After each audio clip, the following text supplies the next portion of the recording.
Bringing Democratic Congressman from Pennsylvania, Joe Sestak. Welcome, Congressman. Welcome back to the show. Thanks for having me. What do you think of all this? I mean, we're spending money left and right. We're taking care of the financial system, the autos, and now health care. Can we do it? Well, let me take health care, because you're absolutely right. We are spending money.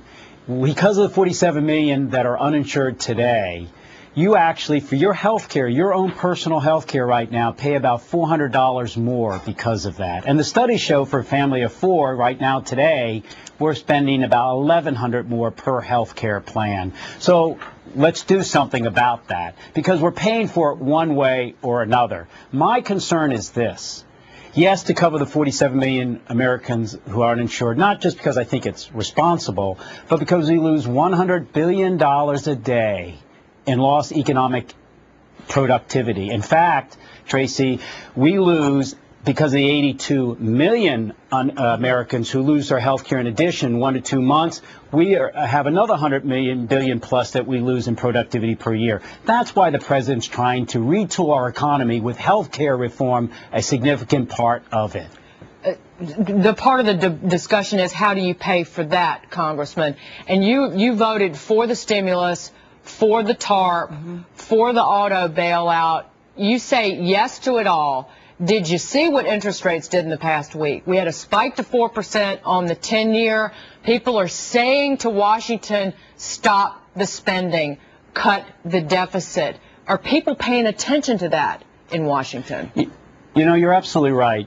We were faced in the Congress and the executive branch with two evils: do nothing, or do the lesser evil, which was my judgment, and have the government intervene at a time last September through this past month where we had very low interest rate. In fact, you remember that you had to pay the U.S. government a fee for 0% interest rate on Treasury securities for about 8 days over the past 8 months. Everybody was sticking their money under our mattress for a global safe haven. Now, the fact of the matter is, all those programs that you have mentioned have worked. It's intense, but it's not intensifying. Now, my doctorate is in political economy, so I don't like ideology. I like to run the models. And the models had demonstrated that when we ran them last September, that if we did nothing, last December with the economic stimulus bill, that we would end up with about a $22 to $24 trillion national debt by 2015, when we began to come out of the recession. Doing something meant about $15 trillion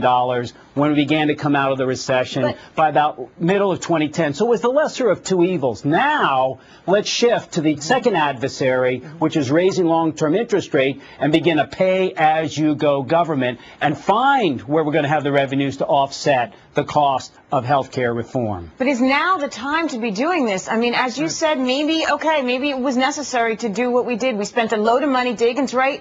The bond market is saying stop spending. Is now the time to jump into health care? And unfortunately, my long-winded question has taken us right to the radio break, sir. So hold your thought. Congressman, we'll let you respond in just a few seconds, because it is 6 minutes after the hour and time to welcome our listeners on Sirius Channel 145 and XM Channel 168. This is the Fox Business Network. I'm Dagan McDowell, along with Tracy Burns. And we're taking your questions about your money, your housing, your small business, anything you want. Call us, 877-249-9626. You can always email us, yourmoney@foxbusiness.com. Okay, Congressman, you can answer now. Sorry. Now, what was the question? So, timing. Back to timing. My timing was messed up just now. Let's go to the timing of spending all this money. Maybe it was necessary. You know, you did vote for everything. We've given so much money out. Is it the right time to start revamping health care, pay as you go?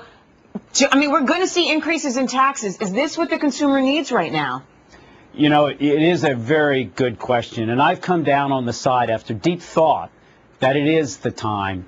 And here's why I say that. Just in the last 8 years alone, we added 7 million more Americans before the recession began to the uninsured rolls. It's probably gone up quite significantly. We don't have the data for the past year. So we're paying for them, as I said. That $1,100 for a family of four, it's just going to go up. So my take on it is, yes, let's try to address it now, because Our savings, can we really get them? Absolutely we can. Take Medicare Advantage. That is where people go into the Medicare program, but in the private sector, we're paying $1,100 more than we would if they stayed in Medicare. Let's correct that. It's a tough pill to swallow, though, because we know taxes are going to go up with it all. But before we continue this debate, because it will go on, let's listen to the Republican response to President Obama's weekly address. I'm Indiana Congressman Mike Pence. Across the country, gas prices and home utility bills are on the rise again. During these difficult economic times, higher energy prices impose a great hardship on families struggling to make ends meet. Unfortunately, the Democrat majority in Congress is embracing a national energy tax that will lead to even higher energy prices and massive job losses for the American people. President Obama even admitted that under his energy plan, utility rates would, quote, necessarily skyrocket. If the Democrats' cap-and-trade bill were to become law, estimates suggest that the average American family would face up to $4,300 a year in extra energy costs, and anywhere from between 1.8 and 7 million American jobs could be lost. That's a heavy price to pay for a plan that'll do very little to clean up our environment, since manufacturers will probably ship their plants and their pollution to countries with less stringent environmental safeguards. This national energy tax amounts to an economic declaration of war on America's families, small businesses, and family farms. The American people know we can do better. This past week, House Republicans introduced the American Energy Act. It's an all-of-the-above energy plan that offers energy independence, more jobs, and a cleaner environment without imposing a national energy tax.